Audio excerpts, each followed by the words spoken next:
Salut! I'm Uncle Kage. Je suis Tonton Kage. Welcome to Furnal Equinox. Bienvenue au Furnal Equinox. Hi, I'm Budgie Skunk. I'm here at Furnal Equinox with Uncle Kage. Well, as you know, thank you again for watching my video.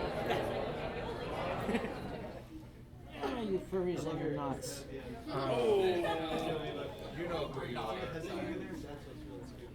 Yeah, I went there. I can totally leave it. Physics. There's sites for that. It is 11 megabytes. So it'll take a while.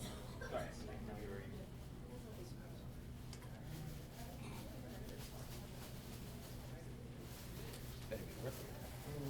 It might be. No.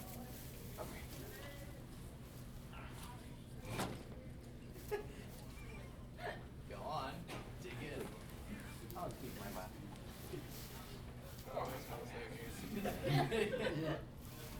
Trust me. No, actually, I don't. I put 3 things together to make that.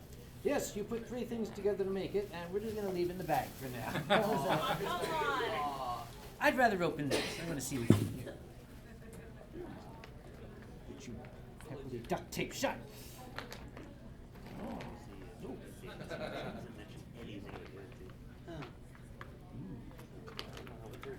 It looks Canadian. Oh, you don't have any water up here. Do you want the water? I don't know if oh, yeah, I don't need water at all. Sure, I'm pretty sure you need water up here. Maybe some water. Ooh, Now that's right. cup maybe. Canadian. It was Christmas. I think it looked like decent. That was very sweet. It's going to do this. Ah, however did you know? Ah, Spanish wine. I know it because it says Vino de España, Last time I checked, it was from 2013. Essential.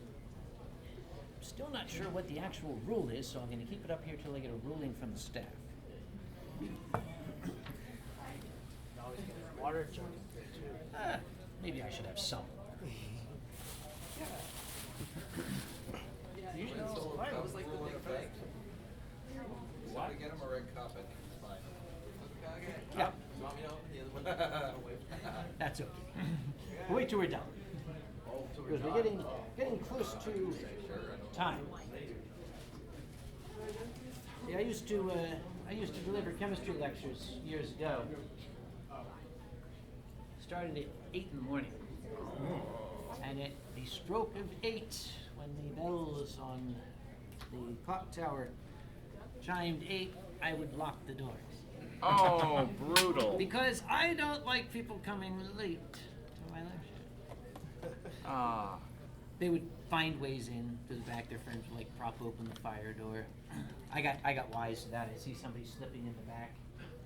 And as soon as I saw the door kind of crack open and the shadow slip in, I'd say, okay, if you close your books, we'll have the quiz on what we just covered. Okay, that'll get props too. There will be no quiz at the end of this. However, the material will be on the final.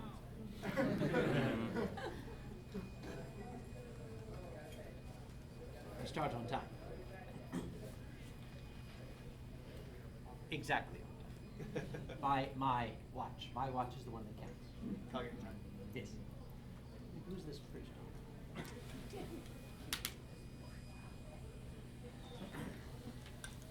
Oh, the Griffins. Somebody bought the red. So, I've got a brown snake. I have 2 snakes. No, it's I mentioned this the other day. I'll mention it again. When I graduated, they sent us the information for the regalia, and they told us you want to purchase it 4 sizes larger. And I said, why? They said, well, they tend to run small. And I said, okay, so I bought one 4 sizes larger, and it looked like a circus tent on me, and I thought that was ridiculous. But then, I finally, years later, realized why. Because you notice professors always wear the convocations of things. 20 years later, it fits perfectly. Strange style that works. So they were just thinking ahead. How many people have seen this lecture before? Wow. Normally there's somebody in the back who says, I've seen it 3 times. How nice. It hasn't changed. I mean, science is science. I added 1 or 2 slides. Every once in a while I'll add an extra slide now just in case somebody has seen it and they want to see something new. Do you need the mics or anything? What? Okay. Do you need mics or anything? I'm going to ask the lady in the back, do I need a microphone? Do I need a microphone? I need a microphone. There you go. The fully honest answer. Oh dear. I'm going to take that. Apparently it is not wireless. I'll take this one. This one is. I'll try not to thrash around up here. Yeah, you can't thrash like you do at start time. Oh man.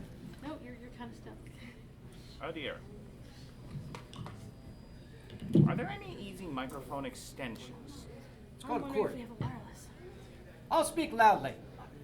Moment. Somebody close the doors and lock them. You're just doing what's normal at a university. You're right. We don't even have a Okay, wireless in right my in day here. we didn't have wireless and stuff. We had to project, so I shall. If you can't hear me in the back, move forward.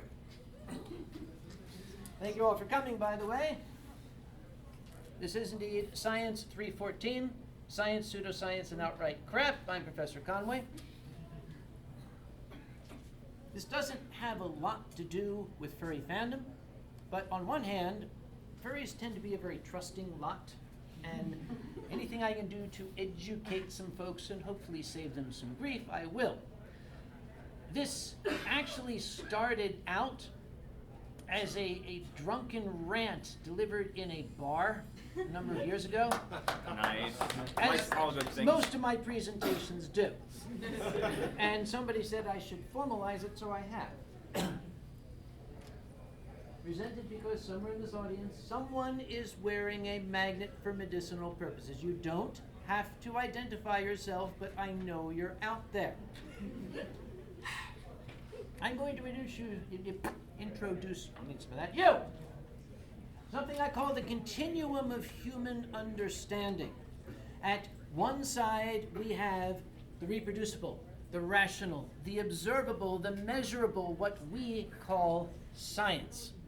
At the other side, we have magic, crystal powers, ESP, ghosts, stuff that is demonstrably ridiculous.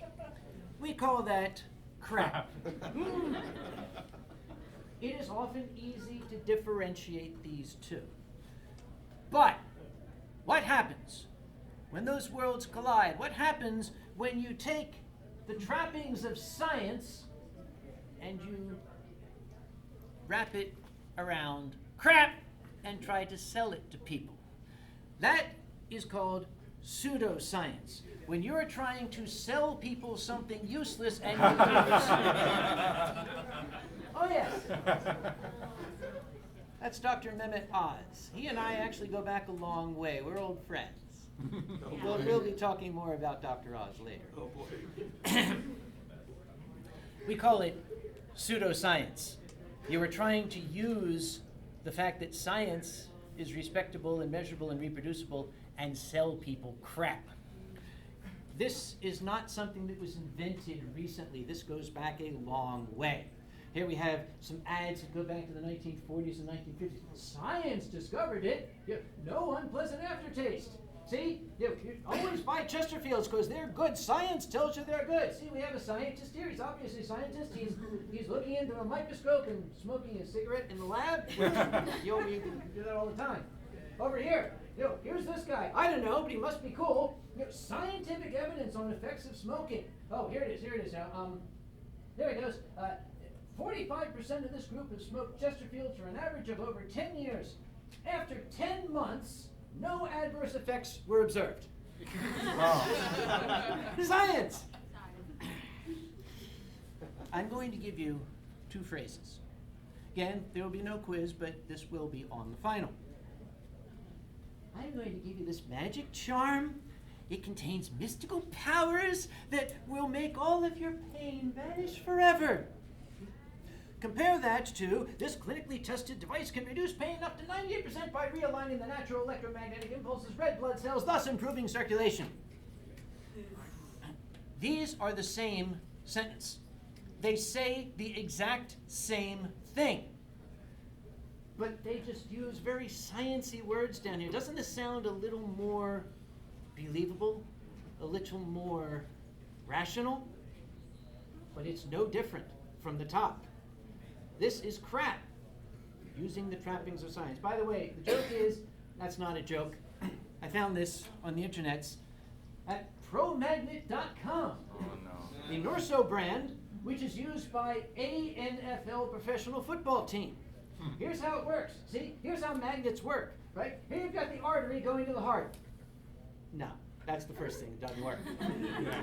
Oh, you got powerful magnets wrapped around the artery somehow. Oh, see what happens?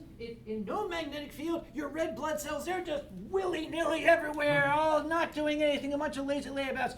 You put on a magnetic field and they all line up like good little soldiers and they're better at carrying blood. Now, that doesn't happen. It doesn't work that way. There's no way. Nothing even works this way. If this were true, when you went through the metal detector at the airport, your skin would flush bright red. And it doesn't. We can demonstrate this does not happen. Your blood contains hemoglobin. Iron is a constituent of hemoglobin, but it is not iron. You don't have little iron filings floating in your veins. If you do, you got a problem. But people have been trying to sell magnets as a miracle cure for a long time. Here we have Professor Veltmer. Oh, Professor Veltmer. Check out that mustache. He's got to be an honest man, right? Veltmerism. Oh, you can cure all diseases with Veltmerism. And over here, this is my favorite, the Wilsonia magnetic corsets. You see, you put on the magnet, a series of magnets scientifically arranged form minute batteries. No, they don't. Recharging the blood with magnetism, without which life cannot exist. Okay, that's hilarious. Furnishing a wonderful remedy for nervousness, gentle debility, indigestion, rheumatism, and paralysis, the effect being exhilarating to the wearer. They were selling these at the end of the 19th century. Thompson, Wagner and Company. I want to see her walk in front of a refrigerator.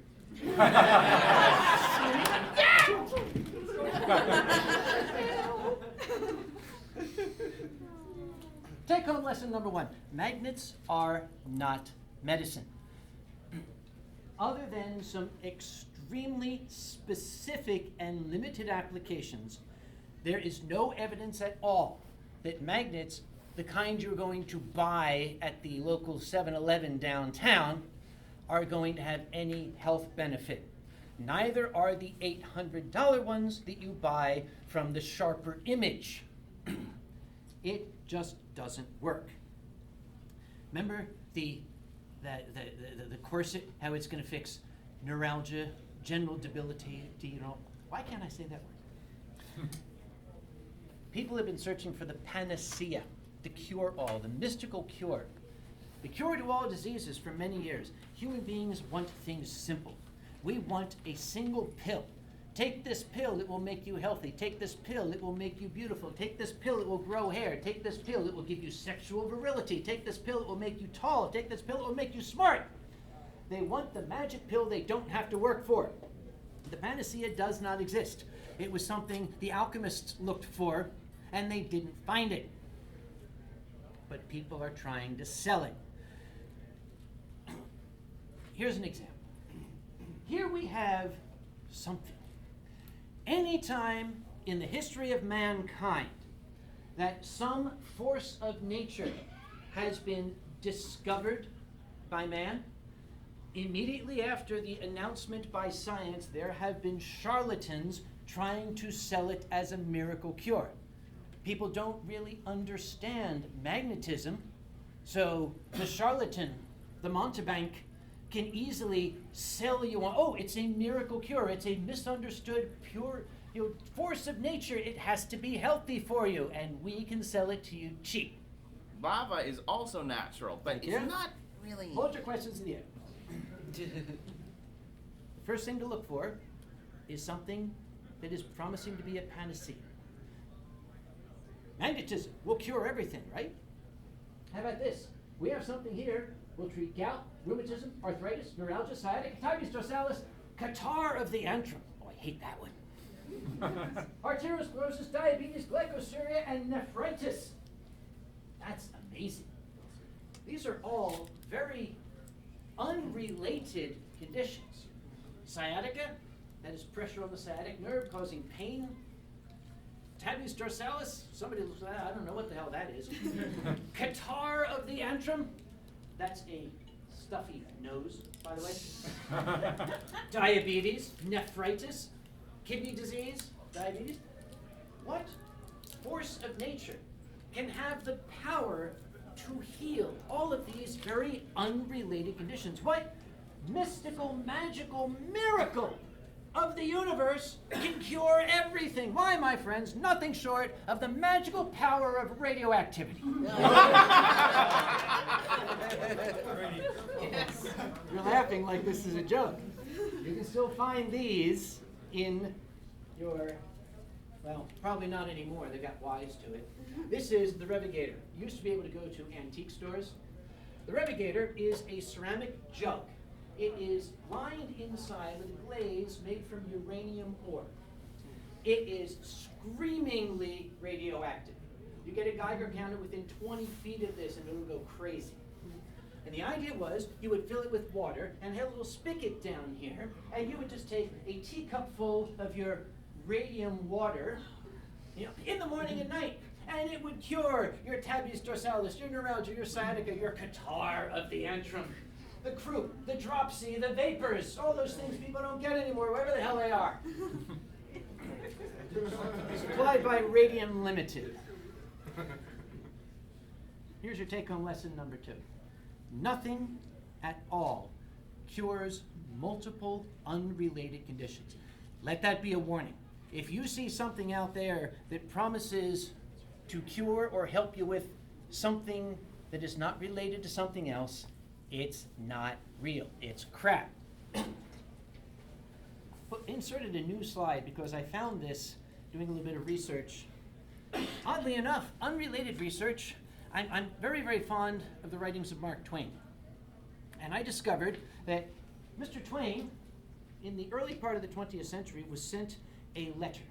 And that letter exists from T. Duffy, offering the elixir of life. It cures bronchitis, measles, mumps, hemorrhage, tapeworm, eczema, skin disease, influenza, oak poison, tumors of the body, cerebrospinal meningitis, dandruff, corns and bunions, appendicitis, and diabetes, dysentery, dyspepsia, and diarrhea, which must be related because they all start with the letter D. This ad goes on and on about the miracle cure. Mr. Twain, who was not in a good humor, he had just lost his wife and daughter, wrote back to this person. This letter still exists. I love this letter. It might be a little hard to read, so I'll skip to the good part. Your letter is an insoluble puzzle to me. The handwriting is good and exhibits considerable character, and there are even traces of intelligence. The person who wrote that advertisement is without doubt the most ignorant person alive on the planet. Also, without doubt, he is an idiot. And an idiot in the 33rd degree, and scion of an ancestral procession of idiots tracing back to the missing link.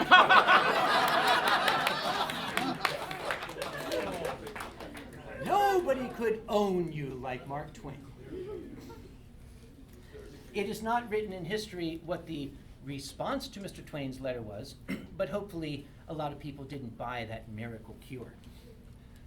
And nowhere, anywhere, has science been more prostituted than the world of personal beauty. Human vanity knows no end, and this is the biggest one of all.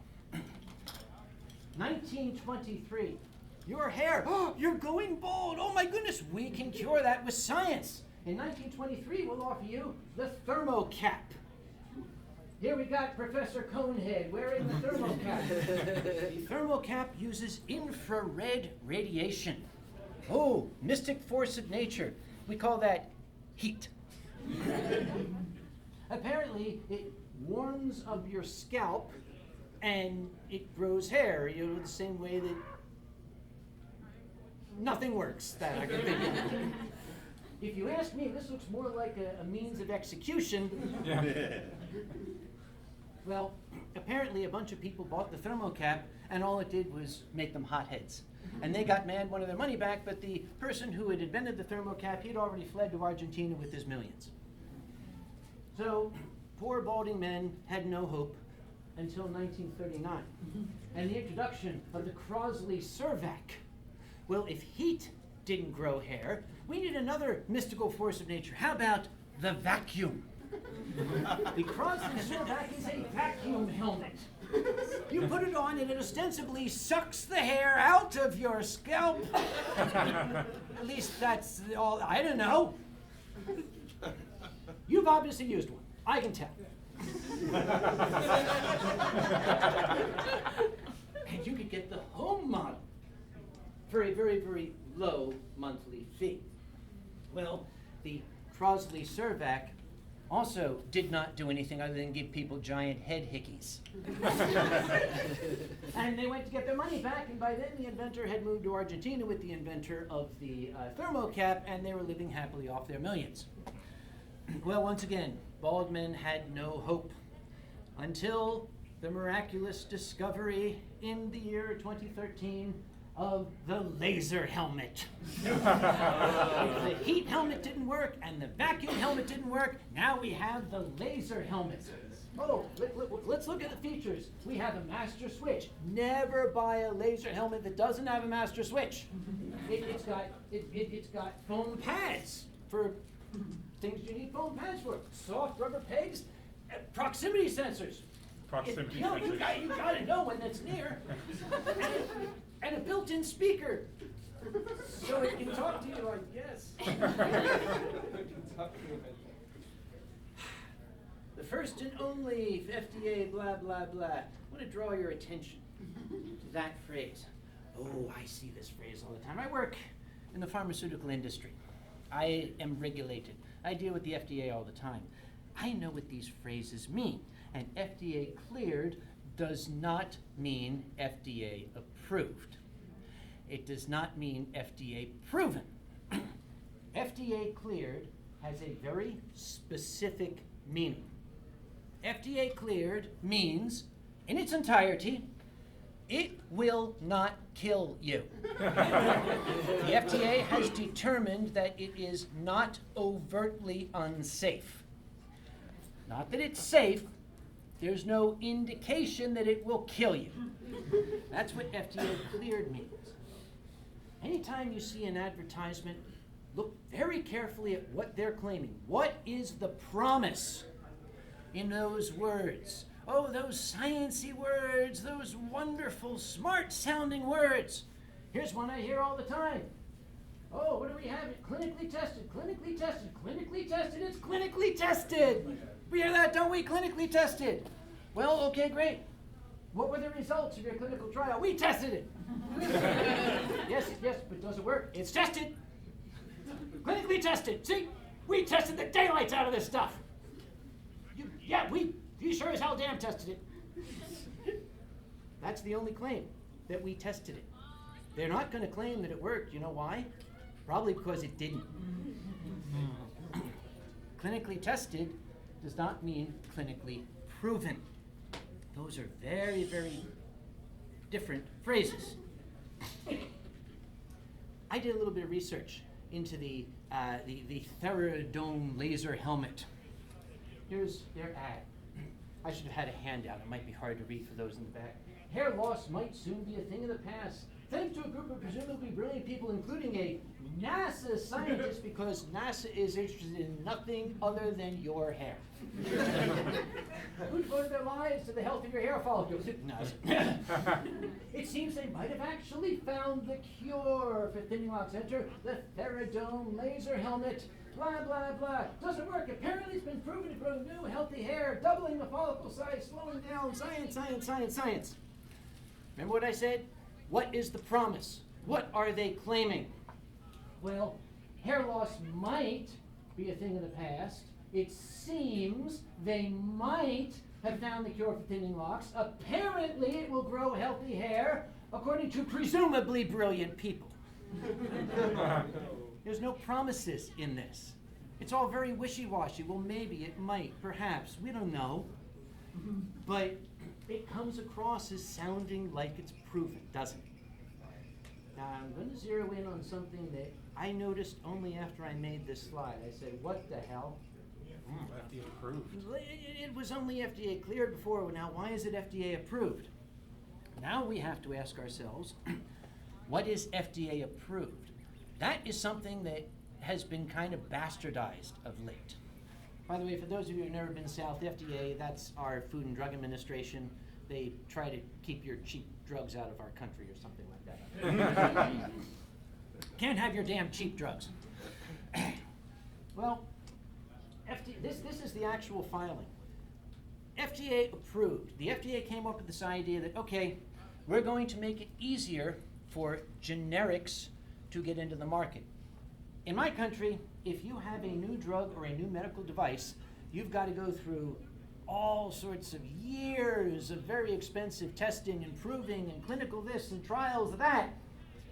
If you have a generic drug or a generic product that is the same as something that's on the market, you can get FDA approval for what we call substantial similarity.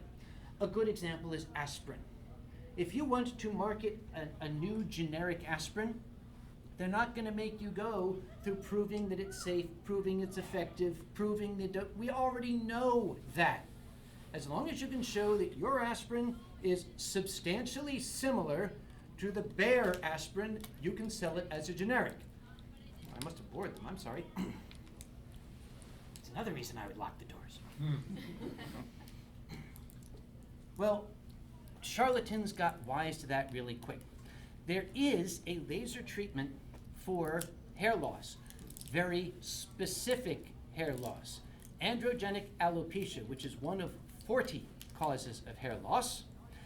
It can be treated to a degree with extremely carefully tuned laser doses. It takes a massive room-sized $4 billion laser to generate the kind of energy that's necessary and to focus it. You're not going to get that in the laser helmet. So what they did was they said, oh, we're going to claim substantial similarity on these points. It has the same intended use as the giant laser. In other words, we want to use it for the same thing. It has the same indications. We're going to point it at your head. It's going to deliver treatment to the entire scalp, just like the big laser does. And it's going to have the same treatment schedule, twice a week for 6 months. Because of those reasons, the FDA kind of grudgingly had to say, well, yes, it does satisfy our substantial similarity. It's similar because of these. And there was no way out of it because since this was the only claim they were making, the FDA had to say, well, yeah, it's FDA approved. So watch out for that phrase too. If it says FDA on it, chances are it's going to say something like, these statements have not been reviewed by the FDA. That's because they don't want the FDA to look at it. I mentioned this guy. Let's return to him. Dr. Oz, for many years, was promoting the use of Garcinia cambogia, which is a, sorry, that's a graphic from the first slide. It must have slipped in here. I'll fix that. Garcinia cambogia, it's an exotic nut that only grows in Cameroon. That's your first thing. It only grows in some exotic location. And apparently, he's been pushing it as a miracle diet medicine, a miracle cure to obesity. Take this and you can eat anything you want to and you'll lose weight. It doesn't matter. You can stuff yourself full of ice cream and you'll still lose weight. I went and tried to see what the explanation was. Oh, here's Dr. Oz show. He's got a TV show. That must make him a good doctor, right? It increases the levels of serotonin in the body naturally. Oh, that's interesting. Anybody here ever taken an antidepressant? Yeah. Most of them operate on serotonin. It's a brain chemical that regulates mood. You generally don't want to screw with serotonin unless you've got a very, very carefully observant doctor watching. They always got to attenuate the dose. So Dr. Oz is going to give you a 30-day free trial of this stuff. Increases the ability of the body to burn fats. It blocks the enzyme citrate lyase that provides instructions to the body to create fats from carbohydrates. In other words, it tells the body, don't turn these carbohydrates into fat. That's a pretty interesting claim. I decided to do some proper scientific research. I'm a scientist. Look, that's what I do. See these 3 stripes? There are more stripes than you got. See, I always like to screw around with medical doctors because they got 2 letters. I got 3. I got 50% more letters than you. And this was my pride until I met Doc Rat, who was a physician down in Melbourne who not only a doctor, but he draws a daily webcomic that is furry, Doc Rat. That son of a bitch has 28 letters after his name. You know, MD, PH, this fellow of the Royal Australian Academy of people who put letters after their names, that kind of thing. 28 goddamn letters. There's only 26 in the alphabet. I think he made 2 up. Goddamn Aussies. Anyway, what the hell is this miracle? How could it work? Well, I looked it up. And you know what? It does. It does work. You do lose weight. I looked at the conclusion. How? Yes, it protects against high-fat diet-induced obesity, but it induces hepatic fibrosis, inflammation, and oxidative stress to the liver. That's how it works. It's poison. Why didn't we ever think of this before? You can lose weight. Oh, you drop ugly pounds with arsenic. Shed unwanted weight with the AIDS diet plan. There used to be such a thing. Yep. But they had to change the name. Yep. And I apologize, I'm not making light of a dreadful situation, but it's the same sort of thing. If it's too good to be true, it is not. That's all there is to it. There are no miracles out there. I wish there were. My God, I wish there were. But there aren't.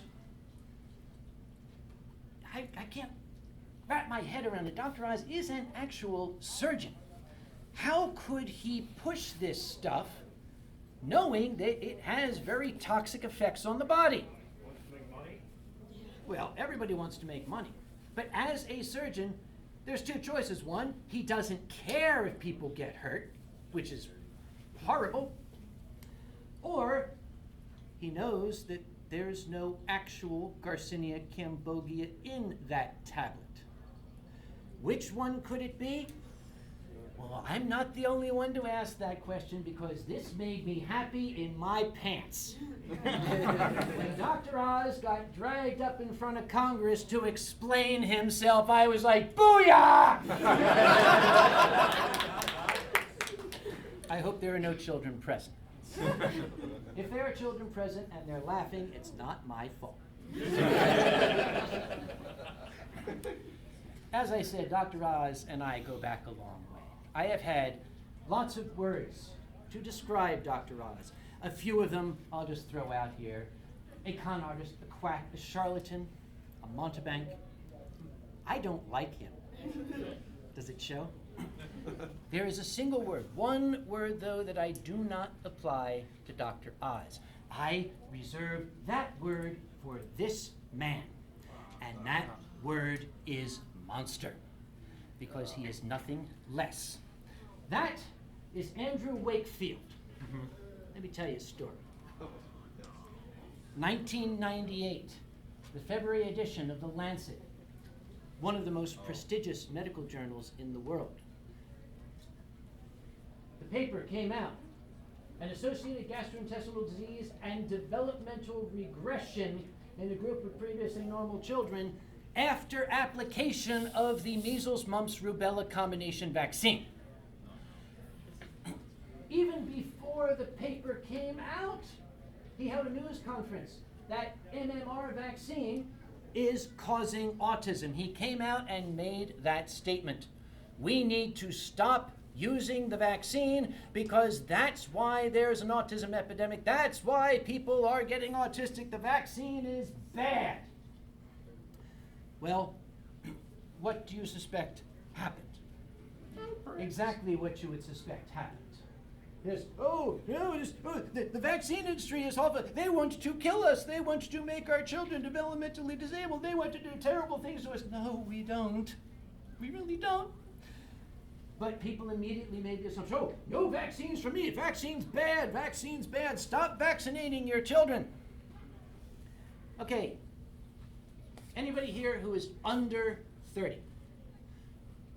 Thank you. Now raise your hand if you have ever seen a person with measles and you're under 30. One too many, but thank you. Yeah, it's scary as fuck. Measles, mumps, rubella, these are not cute little childhood diseases. They kill children. They deafen children. They cripple children. They are agonizing. They are not fun. People die from them. That's why we invented a vaccine, to save lives. But what happened? The vaccination rates in the United Kingdom, which is where Wakefield came from, dropped from nearly 93% to, as best we can tell in London, about 50% in 2008. Measles was declared endemic in Great Britain after it had nearly been wiped out. We were that close to getting rid of measles forever. And then this happened. A mumps outbreak in Chicago, Nova Scotia in 2007. The highest outbreak of measles in the USA in 2008 since 1996. In San Francisco was traced to a deliberately unvaccinated child. A measles outbreak of one county, 26 cases. That is a pretty significant epidemic. How do people get measles? There are some people cannot be vaccinated. Children who are too young cannot be vaccinated.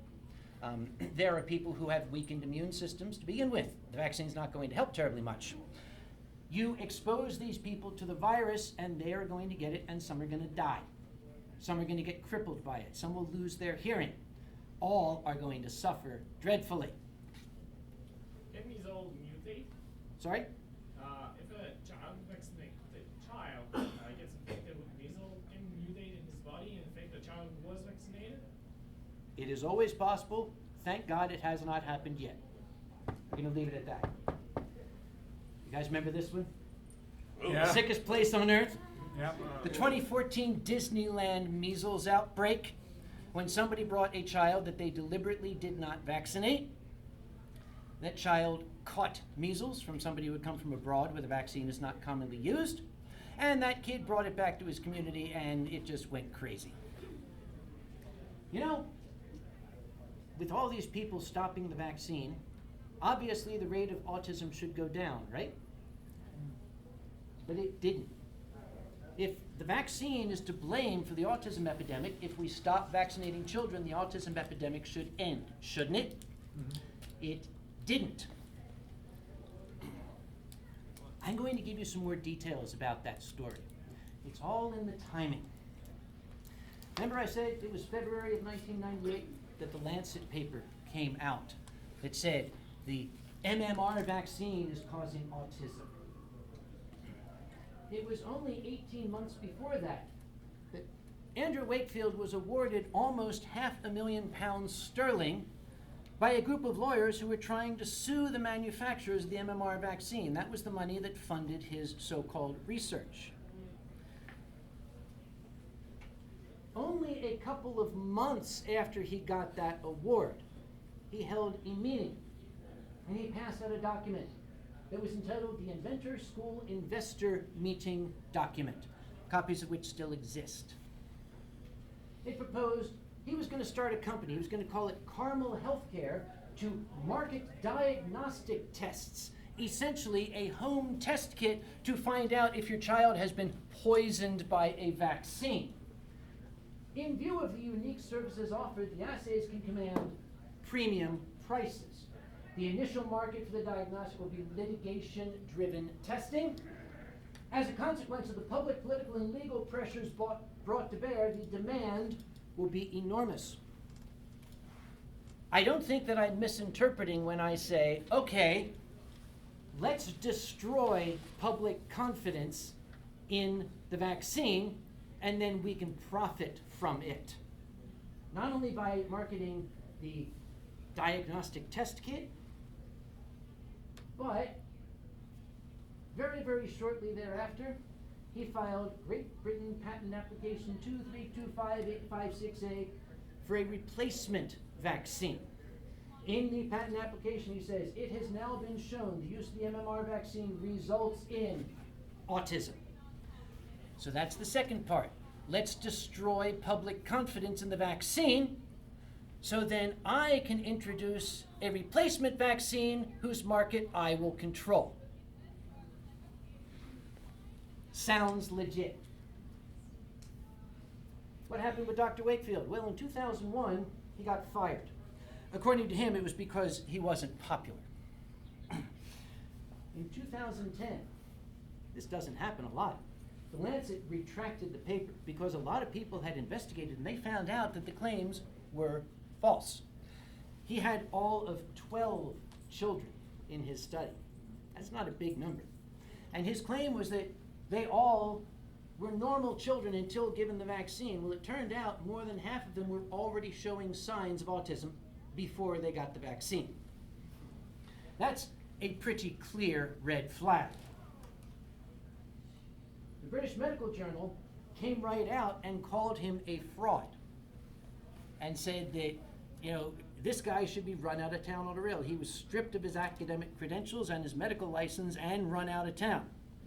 So, you can imagine that today, Andrew Wakefield is living in hiding, and he cannot show his face in public for fear of being beaten by an angry mob. I wish that was true. By the way, there are no simple answers. Autism is not a simple disease. It's very complex. There is no single cause. You can't say that is why autism exists. It's going to be a long time before we unravel that puzzle. Yes? So they haven't smoking with autism. We have linked nothing that we know of.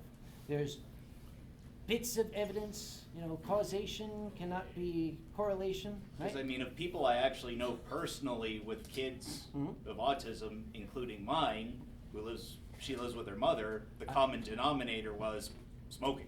Yes, and also the autism epidemic began in its current form when the United States reduced the national speed limit to 55 miles an hour. Now, I'm serious.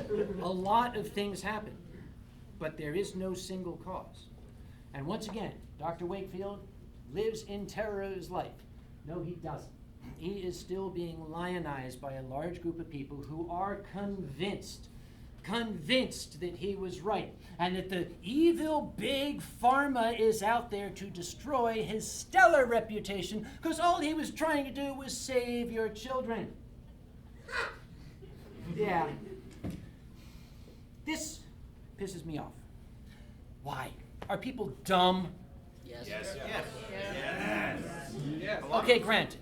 But there is also a certain thing in human psychology. You can go downstairs, talk to Dr. Roberts and the First Science people about this. They'll give you all sorts of information. Human beings are susceptible to something we call confirmation bias. Confirmation bias is when you believe something that you want to believe with all your heart, and somebody will bring in a room full of evidence that says you're wrong. It doesn't exist. What you believe is not correct. But then some guy is going to come up with a piece of a gum wrapper with some little piece of evidence that supports what you believe. You're going to grab onto it, and that's all you're going to listen to. You're going to completely discount evidence to the contrary and only listen to evidence that supports what you believe in.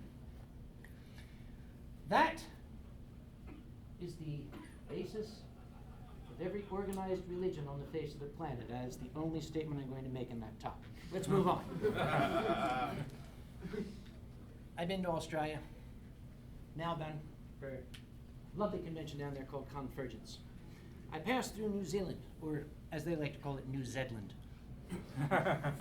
You guys say that too, right? Yeah. Oh, very much. And I saw this. Oh, I had to get some of this. No jet lag. This is great. You know, thousands of long-distance travelers have depended successfully to help them feel fresh on arrival. Because apparently jet lag, you show up and you feel sick to your stomach and you're exhausted and you just want to barf.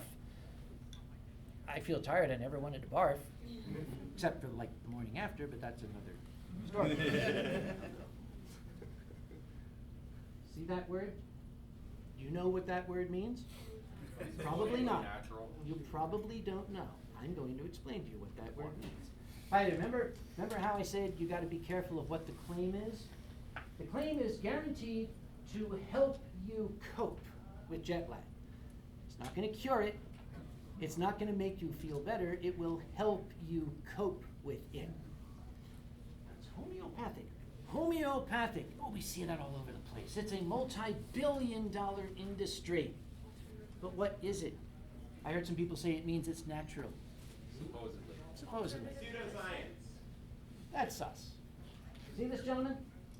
That is Dr. Samuel Hahnemann. He lived in what is now Germany at the end of the 18th century. That's the 1700s for those of you who had an American education. Dr. Hahnemann, who could obviously have benefited from the Faradome laser helmet, was very interested in reports he was getting from the New World about this little plant. That plant is called cinchona. I think that's how it's pronounced, so I shall keep using that pronunciation. Cinchona is a plant that grows in South America, and he got reports that the natives of that land were using the bark of the cinchona plant to cure malaria. So, being a good 18th century natural philosopher as he was, he ordered some through Amazon, and it was delivered by drone, and he started studying. Well, let's look at what malaria is. Malaria is very uncomfortable. You get high fever, you get tremors, you get joint pain, you start perspiring. So, if this stuff cures it, it should get rid of this, right? So Dr. Hahnemann, once his Amazon package arrived, he tore it open, kept the box for his cat, and I guess started gnawing on the bark. And after he gnawed on the bark for a while, he started to develop fever, tremors, joint pain, and sweating. But this stuff's supposed to cure these. But when I took it, it caused them. Oh my God! I've come up with the law of similars! A substance that causes a symptom in a healthy person will cure that symptom in a sick person, right? Huh? That's what homeopathy means. Homeopathic. The same disease. You use something that that causes a symptom to cure the symptom. So if you've got redness and swelling, you should put some bee venom on it, because bee venom causes redness and swelling, right? If you have itching, you should put some poison ivy on it, because poison ivy causes itching, right? And if you have asthma, you should take some arsenic, because that makes you stop breathing. Look at Old English kind of stuff. It's full of this. Again, if you're Now- dead, you don't have problems. Dr. Hahnemann really wanted to test his theory out. He was having some trouble finding volunteers. He said, let me put this poison ivy on you. That's okay, Doc. I'll just. So he decided, I'm going to have to dilute it down, especially this one. Incidentally, I didn't make these up. These are in the homeopathic paradigm. These are actually prescribed for these conditions. Wow. But they're not going to give you full strength arsenic. They're going to dilute it down. How far do you have to dilute it down in order to make it safe and not kill you? I'm going to introduce you to another ancient gentleman. This gentleman lived in the 17th century in what is now Poland. We apply the name Paracelsus to him. It's the Latinized form of his name, which was Szeki Pulaski. Actually, it wasn't. I don't think we know what his real name was, but we called him Paracelsus. Paracelsus, who perhaps could have benefited from some Garcinia Cambogia. He was drinking with his buddies one night.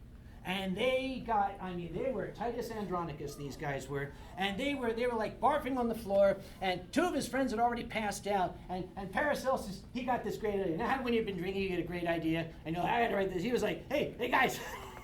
Oh, wait. All right. Everything's poison. It only depends on how much you get. So he wrote that down.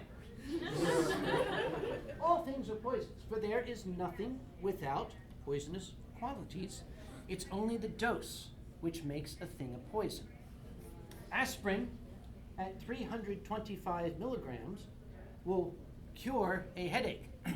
Aspirin at 325 kilograms is going to have a harmful effect on you. It will become a poison. It is the dose which makes a poison. It is also the dose that makes an effective drug. That's why pills come in a specific form. 5 milligrams, 25 milligrams. That is the dose where it is effective on your body. This is called today the law of toxicology. You have a specific dose where something is effective. As that dose increases, the material then becomes toxic.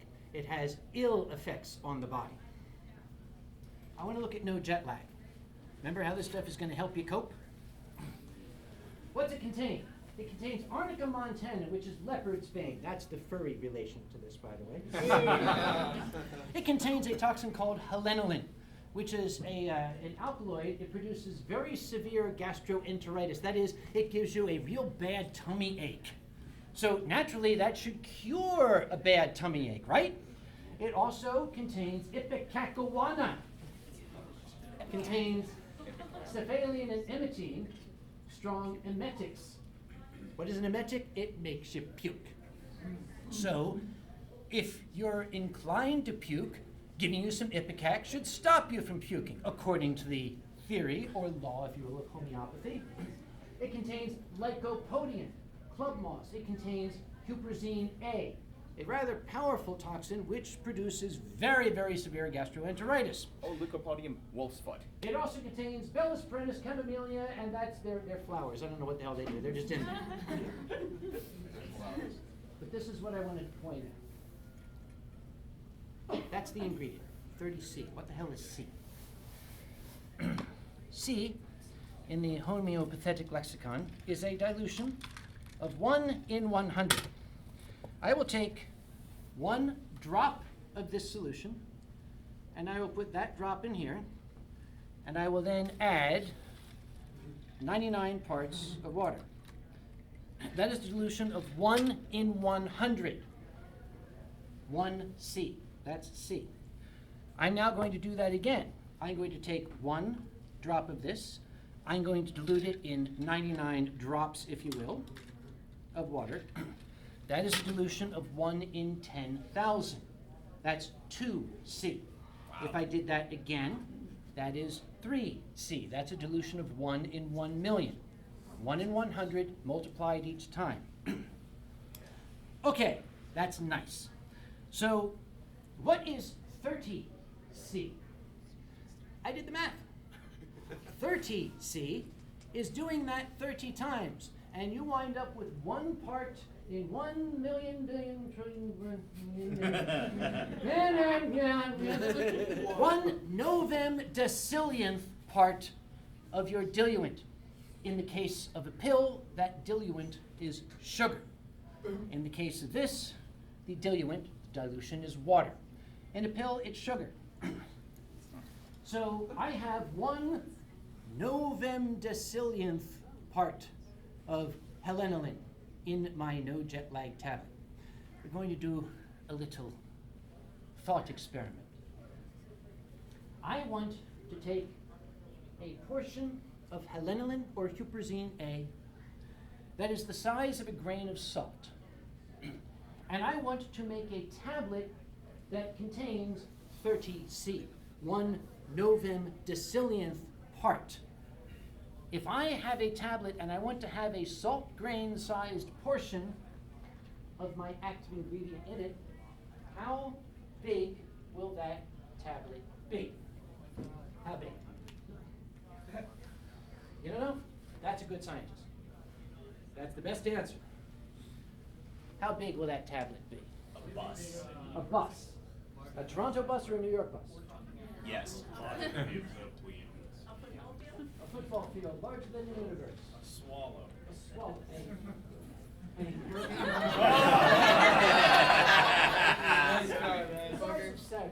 There's a broad range out there.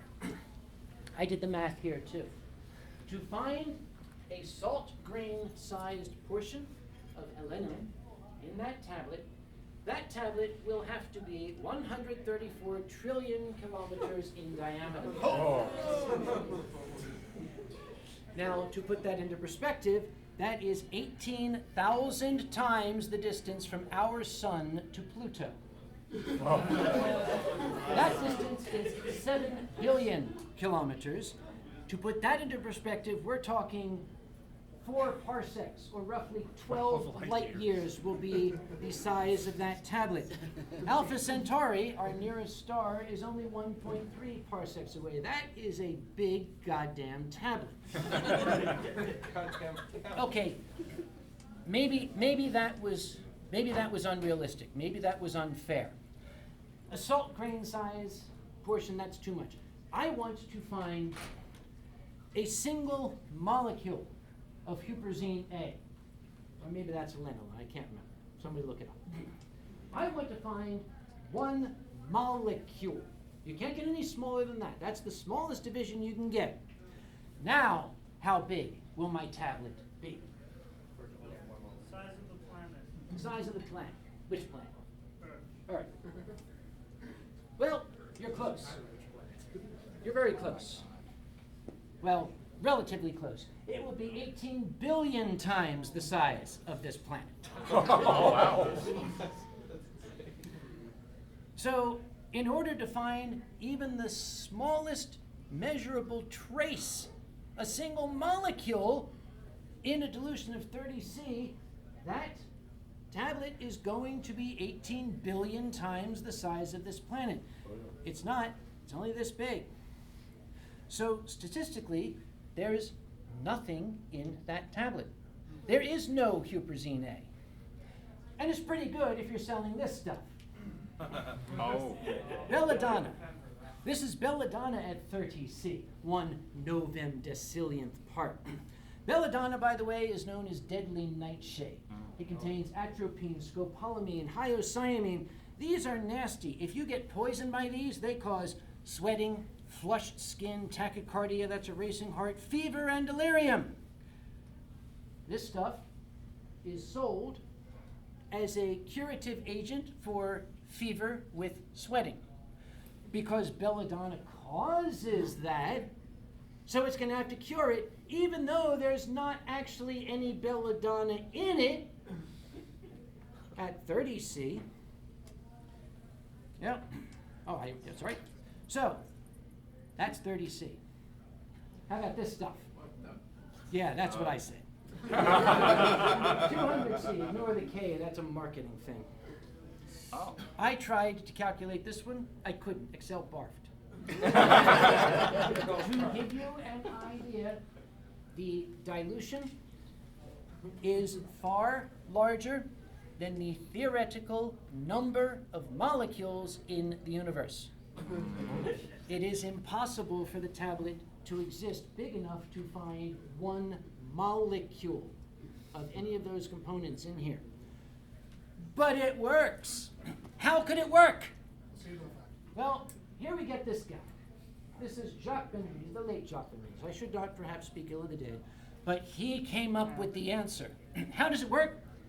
The structure of biochemicals can be impressed on water, then the water will display the activity of the biomolecule. In other words, the molecule leaves a hole in the water shaped like the molecule, and it's the hole in the water, not the molecule itself.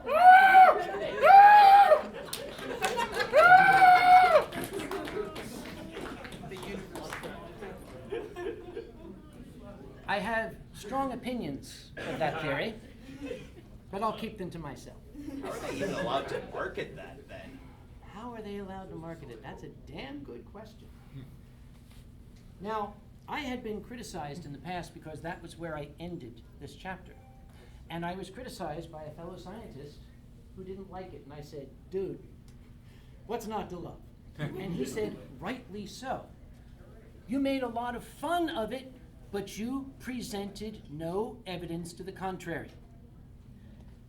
I don't think I have to, but he is right. As a good scientist, I should explain why my thesis is sound. Homeopathy is based on a very fundamental lack of understanding of what disease is. In the 1800s, they didn't know what disease was. They thought that disease was a manifestation of what they called the sora, this kind of evil spirit that floats around in the air. The miasma theory, they called it. It would get into your body and it would make you feel bad. Hahnemann believed that he could cure this by balancing the body's humors. Your body is out of balance. That miasma, that evil spirit has unbalanced your body. We can balance it again by adding opposite effects. They didn't know what was going on. They had no idea what bacteria were. They didn't know what viruses were. They didn't even know how allergies worked. Now we do. We know exactly how these things work. They thought that disease was simply a collection of symptoms, that a stomachache was the disease. They had no idea it was caused by a parasitic organism. That's point number one. Point number two, if that theory is true, the theory of infinitesimals is true, then I don't need your stupid tablet. Everything is homeopathic. All I need is a glass of water. Because according to that theory, everything in the known universe is going to exist in homeopathic quantities in this glass of water. I feel great. This glass of water, I can prove that homeopathy is crap. It doesn't work. You know why? Because there are homeopathic quantities of Adolf Hitler's sperm in here, but we still have Donald Trump.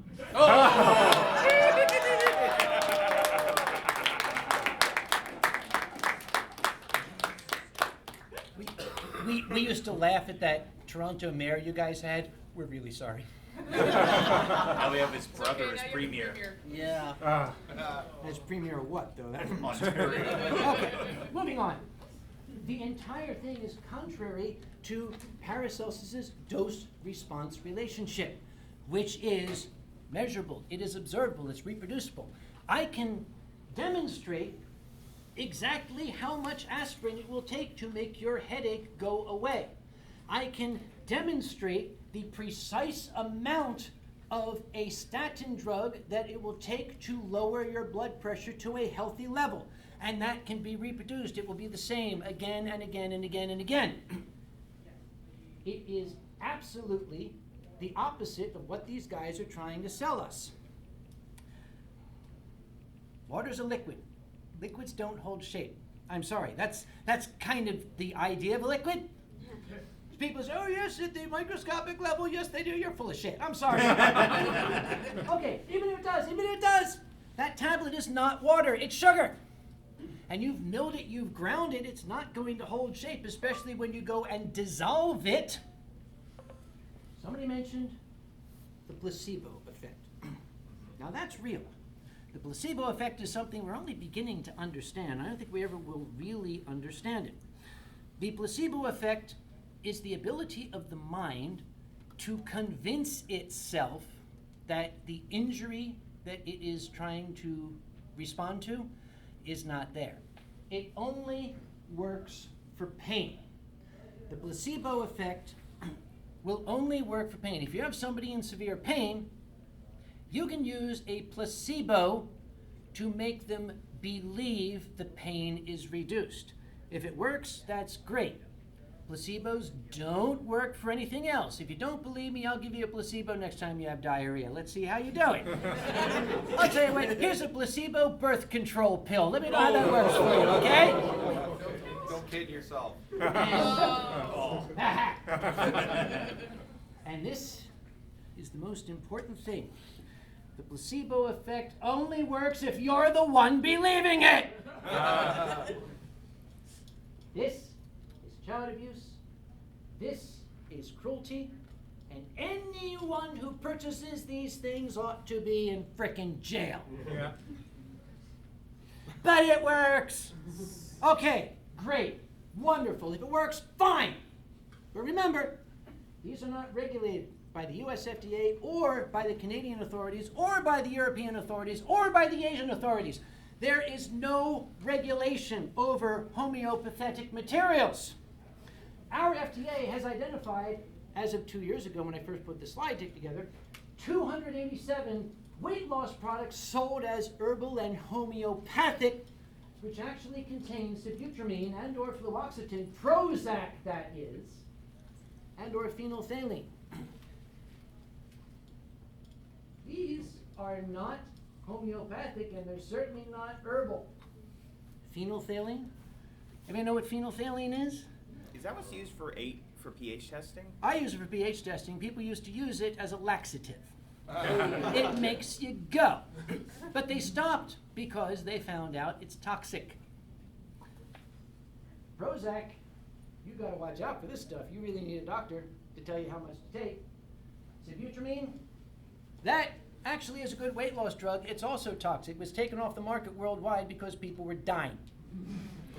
But these people are getting it wholesale from somewhere and selling it as, oh, it's homeopathic. No one will find out.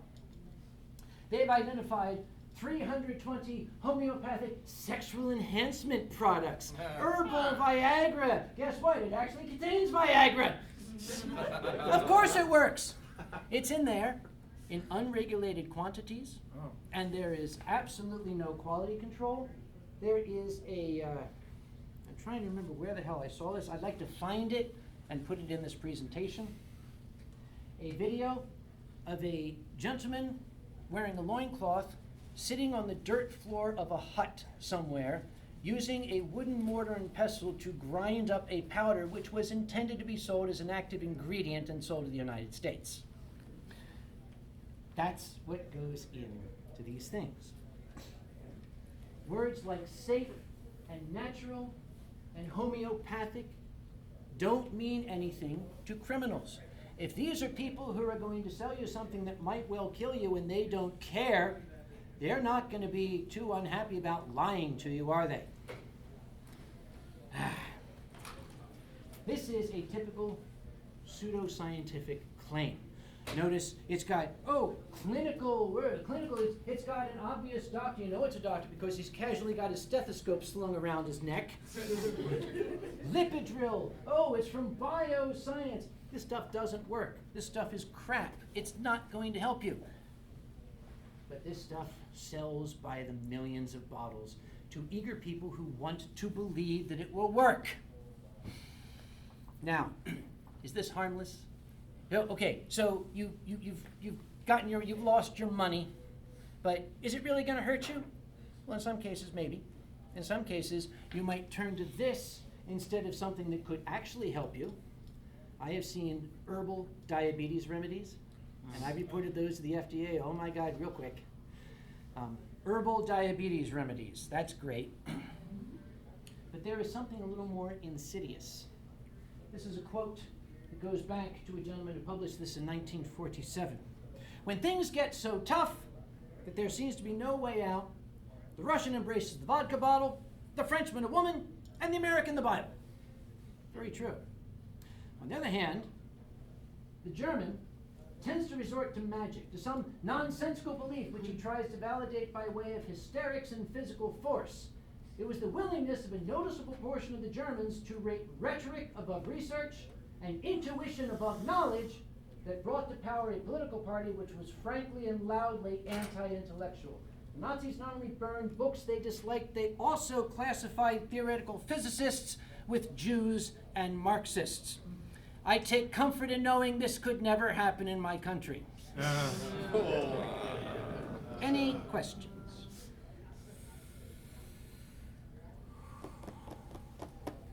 Yes. From a purely mathematical standpoint, you said Yes. that there's, in order to have one atom of a homeopathically diluted solution in a tablet, you need to be 18 million kilometers across, Much bigger than that, 134 trillion. which is one atom, not one. Oh, one atom, yes. I didn't get the distance, I went by weight. Right. Yeah. So It's hard to do basically that's distance. to say, if you were to, assuming there's, I'm not sure how to weigh things atomically, but assuming that there's 1 million atoms in a tablet that's this big, Yep. there's a 1 in 18 million chance that any one of these tablets will have one atom of that homeopathically. You're doing the math wrong, sir. In order to have that single atom, or that single whatever portion, that tablet will have to be 18 billion times the size of the planet. Right. Just having all those tablets, you would have to combine them into a single tablet that big to find that atom. Right, so there's a 1 in 18 million chance that one of these, and the rest of them are just sugar. Actually, it's not 1 in 18 million, it's far, far lower than that. 1 in 18,000. For some of them, it's 0. They're It would probably be not 1 in 18 billion if the tablet itself was the size of the Earth. Yes.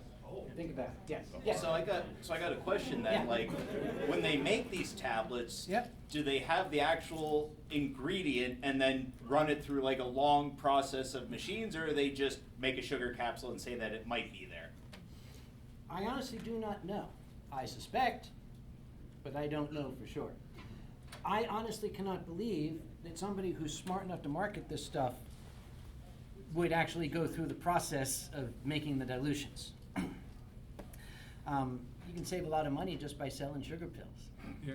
Yes.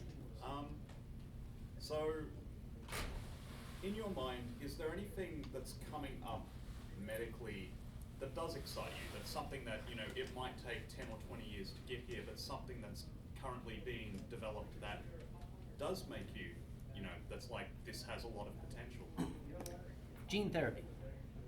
Yes, people, I don't want genetically modified organisms in my food. You eat them all the time. The banana is a genetically modified organism. The tomato is genetically modified. Corn is genetically modified.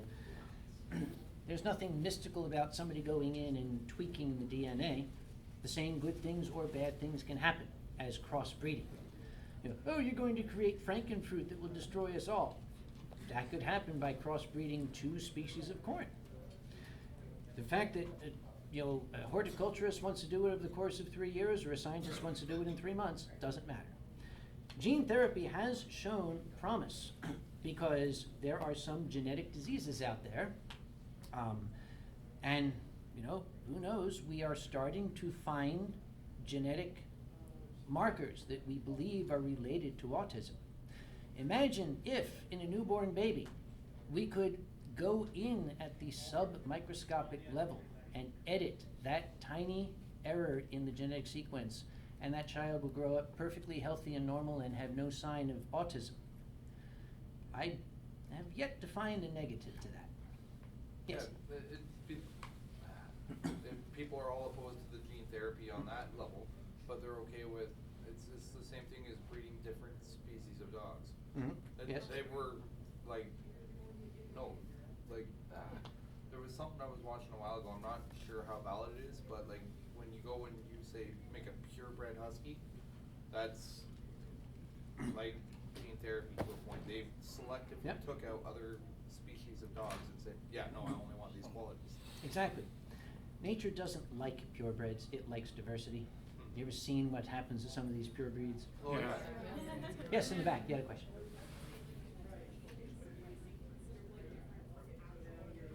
Could you speak up? I'm old. Gene splicing?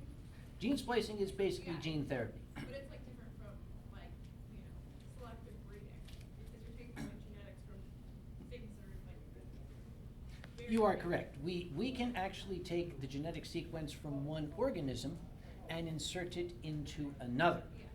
That's a little scary. I would like to see that done very, very slowly and carefully.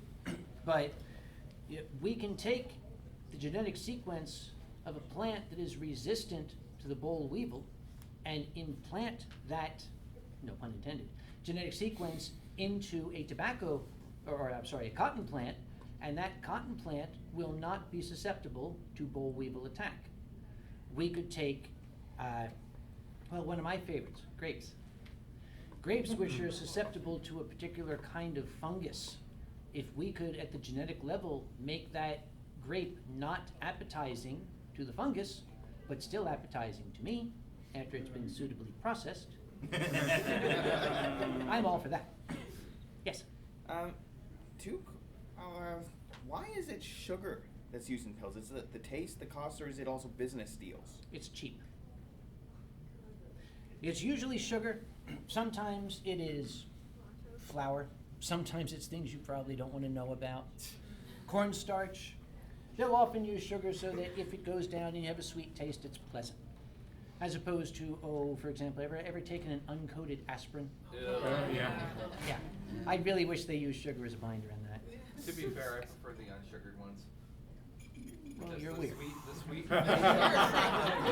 coating just, it shows me off. I don't like it. It just, you get immediately the sweet taste and then the pill taste.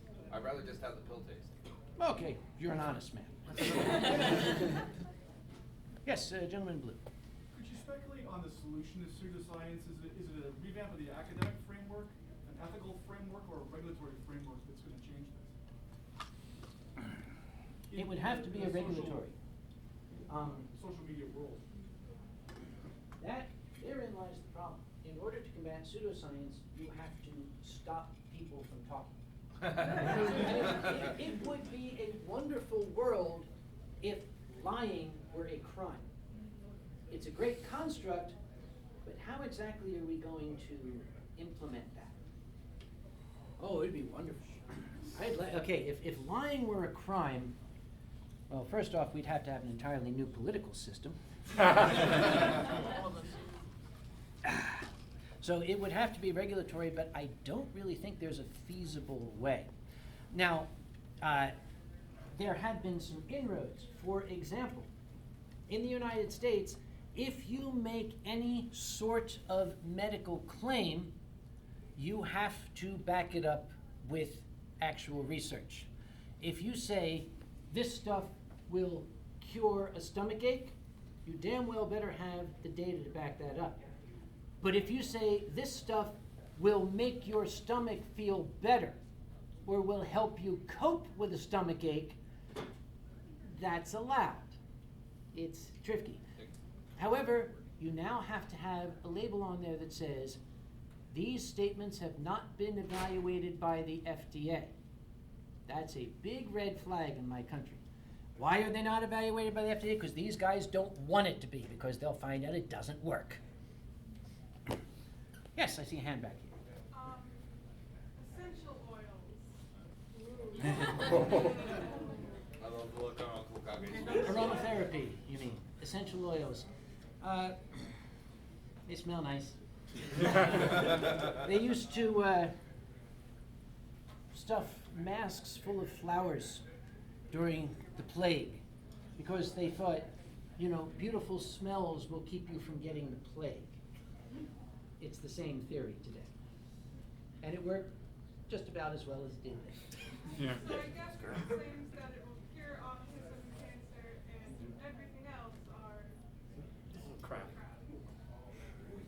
I wish it was that easy. Now, I wish I could hand you a daisy and have you sniff it and it would make all your ills go away, but it doesn't work that way. Yes, the lady in the back.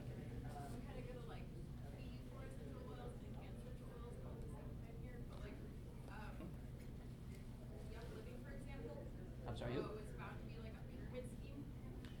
Most of them are. Yeah, and there are some bad compounds that are very Absolutely. deadly, toxic, or it could be really helpful. It's just knowing the compounds. There are thousands of plant alkaloids, plant products that are in use because they are effective. Aspirin itself is a derivative of salicylic acid, which comes from the willow bark. Remember the cinchona plant? That bark contains, what's that stuff? What? Quinine, yes, it contains quinine, which is used as a therapeutic agent for malaria. If you get too much of it, quinine poisoning causes fevers, tremors, sweating. That's what happened to Dr. Hahnemann.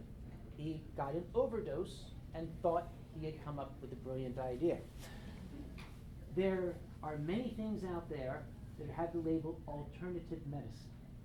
Alternative medicine is something for which there is no evidence that it works. Alternative medicine for which there is evidence that it works is called medicine. Yes. It doesn't have to like drugs or stuff, but surely you've heard of the furor over 5G cell phone technology. Now you're getting into physics. I got a D in physics. I've heard the furor over it, but I honestly have no authoritative information that I can offer. I have to wait for other folks who know more about it to come to the conclusion. That basically it's the same thing when cell phones first came up. It's all pseudoscience. It's all Yeah, oh, that's going to cause brain cancer. It's supposed to be even worse now with 5G. I mean, if you go even near, you go near something that's 5G, you'll turn into a skeleton and die. Okay. Like your skin will melt off. If that happens and we get this Raiders of the Lost Ark thing going on, well, then we'll know. That comes down to fear of the unknown, basically. Yep. Ending up the herds. Fear of the unknown, the 4G people wanting to keep their jobs. Yes. A bit related, but what do you think is going to be the next big thing, like in pseudoscience? The capacity of the human mind to fool itself is boundless. What will the next thing be? I don't know. I'll tell you what. They no longer have my favorite humor magazine, the one on planes where you would pick it up and it would have all these things for sale, like the amazing slim fast shirt. You wear this shirt and it makes you thin. We used to call that a girdle. That's basically what it is. Yeah. What will the next big thing be? Turn on the radio, you'll probably hear it. By the way, the radio is this box that takes magnetic waves through the air. I still use one at work. Thank you. Those same magnetic waves that cause cancer. Yes, exactly. Yes. So, but it is possible, say, like say snake poison, for example. Like I've heard of a guy who slowly exposed himself to very minute amounts of snake poison. I guess eventually built up an immunity to them if they bit him. That is possible too, right? It is possible. This was made popular by a book called The Count of Monte Cristo many years ago. You can do it. I don't recommend it because you're essentially training your body to deal with this. It's basically the same way vaccines work. I don't recommend injecting yourself with snake venom on a regular basis because it might work or it might not. And it's the not that I'm worried about. Yeah. You had a question. Yes, I'm just personal curiosity. Have you ever considered incorporating any environmental issues into your presentation? Because pseudoscience skews the debate around them as well. I would love to. Problem is, it's already an hour long. Yeah. When we say the environmental debate, there is no debate. There is no grounds for debate. Human beings are causing accelerated changes to this planet. The evidence is insurmountable. The evidence against it is flimsy and in many cases contrived. So there is no debate. The only debate is coming from people who want to keep their fortunes. Now, what about the dumb people who believe that you know. Unfortunately, science has not yet found a cure for stupid. That and Darwin has failed us. You know, We need to take the warning labels off of everything. I've often thought that mankind is sort of counter-evolutionary, but now, I don't want to say something might be misunderstood. I'm not going to come up here and say, we need another plague. But from an ecological standpoint, we do. I hate to say it. If these anti-vaxxers have their way, we just might have one. Yes, we will. And the opportunity is, as the young person pointed out back there, measles making a comeback, it now has a much bigger chance to find a mutation that we can't defeat. Yeah. Smallpox, we got rid of that one. Fortunately, we got rid of that one before the anti-vax movement came up. Yeah. How many people how many people are old enough to have known a child with polio? Know of, so. Know of? Yeah. parents did. We all know Yes. someone. There was always a kid. You know, the polio vaccine came out, but it took time for it to take root. It took time for us to develop that herd immunity you've heard about. Polio, if you don't know what it is, look it up. It was not a charming childhood disease. It crippled muscles. It crippled the breathing muscles, and it doomed children to a lifetime in a coffin-shaped apparatus called an iron lung, which was the only way they could breathe. I always think of polio when I think of the anti-vaxxers. Yeah.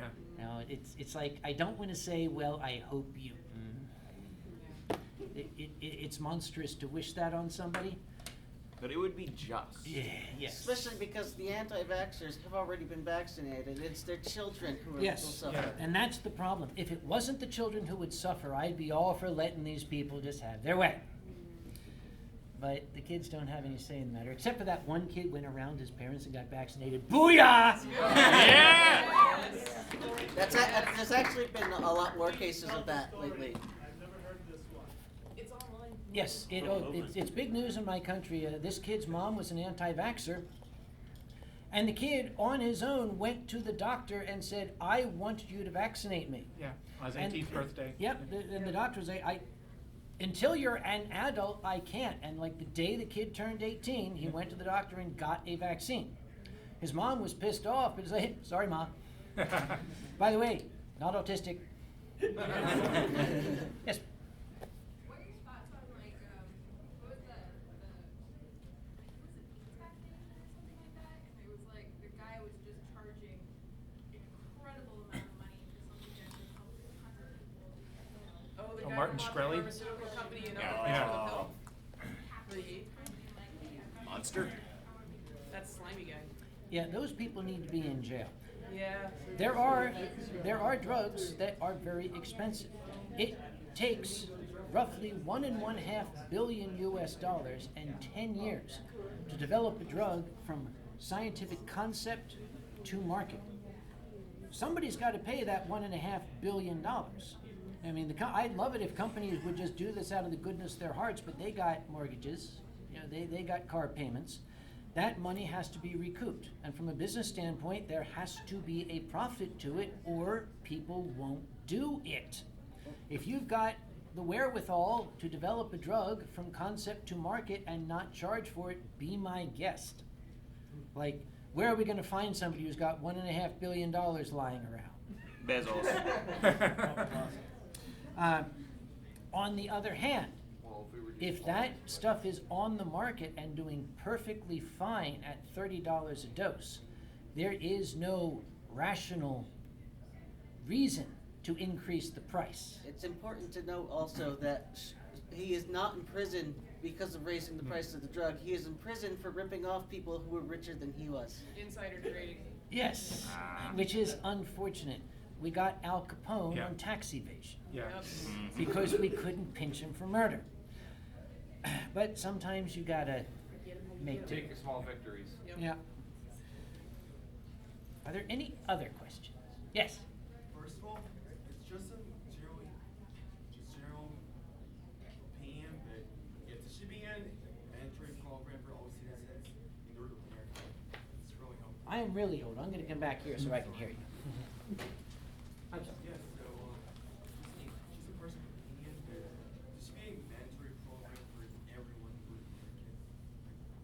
Gee, you're saying there should be a mandatory program for Americans to have health care. What a radical idea. Get the hell out of here. Here, here.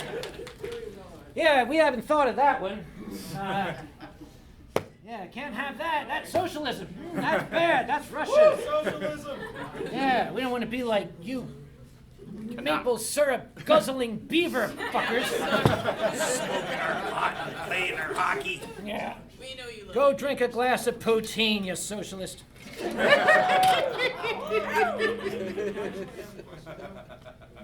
I'm about out of time, and I need to turn this room over to somebody who's going to do something actually interesting. But I want to thank you very much for your attention, and I hope you were educated to some small degree. Thank you. Hi, I'm Budgie Skunk again. Thank you for watching my FE 2019 coverage, and I hope you enjoy some of my other videos got on my YouTube channel. Thank you again for watching. Cheers. Would it be okay if you do a soundbite for me? Oh, what sort of soundbite would you like? Like, greetings, welcome to Furnal Equinox. I can do that. $5 for charity. No. Where's the sound? Hi, soundbite. Where's the camera? Right here.